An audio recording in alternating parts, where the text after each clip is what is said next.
Kapal penabrak jembatan Baltimore bakal sulit diminta ganti rugi. Kapal penabrak jembatan di Baltimore, AS diperkirakan sulit diminta ganti rugi penuh. Perkiraan itu muncul setelah pemilik, operator, hingga penyewa kapal kontainer yang menabrak jembatan Francis Scott kemungkinan hadapi tuntutan hukum pada Selasa, 2/4.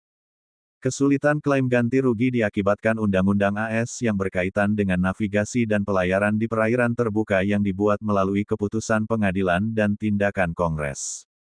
Reuters pada Jumat 29/3, memberitakan pengadilan AS telah menafsirkan keputusan Mahkamah Agung pada 1927 yang menyatakan kerugian ekonomi murni akibat insiden maritim tak dapat ditanggung pemilik dan operator kapal. Para ahli menyebut pemilik kapal berbendera Singapura, Grace Ocean Ltd dan manajernya Synergy Marine secara tidak langsung dilindungi hukum. Hal serupa juga berlaku bagi pihak penyewa kapal, yakni MES.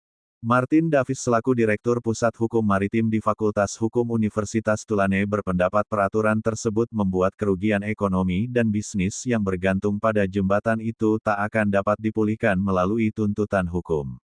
Tuntutan hukum akan terbatas pada cedera, kematian dan kerusakan atau kerugian harta benda, seperti tuntutan dari orang-orang yang dirugikan akibat keruntuhan atau tuntutan atas kerusakan pada jembatan itu sendiri, yang kemungkinan besar diajukan oleh lembaga pemerintah, kata Davis. Davis dan pakar lainnya berpendapat mereka yang alami kerugian ekonomi kemungkinan bisa mendapatkan kompensasi dari polis asuransi. Perusahaan asuransi bisa menghadapi klaim senilai miliaran dolar, kata para analis, dan ada yang memperkirakan biayanya bisa mencapai 4 miliar dolar. Sehingga tragedi ini akan menjadi rekor kerugian asuransi pengiriman. Sementara itu, tuntutan hukum kemungkinan diajukan ke pengadilan federal, kata para ahli. Penggugat juga dapat meminta hakim federal untuk menangkap kapal tersebut dan mencegahnya meninggalkan yurisdiksi saat proses litigasi berlangsung.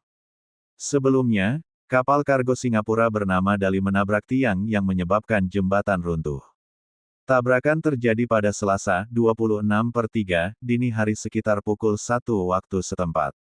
Menurut keterangan perusahaan manajemen, kapal Dali mati listrik pada pukul 1.24 pagi. Imbasnya, seluruh penerangan pada kapal padam. 3 menit setelahnya atau pada pukul 1.27, kapal kargo menabrak pilar jembatan dan mengakibatkan nyaris seluruh jembatan ambruk. Gubernur Maryland, Wes Moore, mengatakan jembatan Baltimore tak memiliki masalah struktural. Pihak kepolisian juga menyebut tak ada indikasi terorisme dalam kecelakaan ini. 8 orang terjatuh ke sungai yang suhu airnya mencapai 47 derajat Fahrenheit, 8 derajat Celcius. Jenazah 2 dari 6 pekerja yang hilang ditemukan pada Rabu, 27/3, dan 4 sisanya diperkirakan tewas. 2 pekerja berhasil diselamatkan, 1 tidak terluka dan 1 terluka. Pemilik kapal, operatornya, penyewa dan bahkan kapalnya sendiri dapat menghadapi tuntutan atas cedera atau kematian tersebut.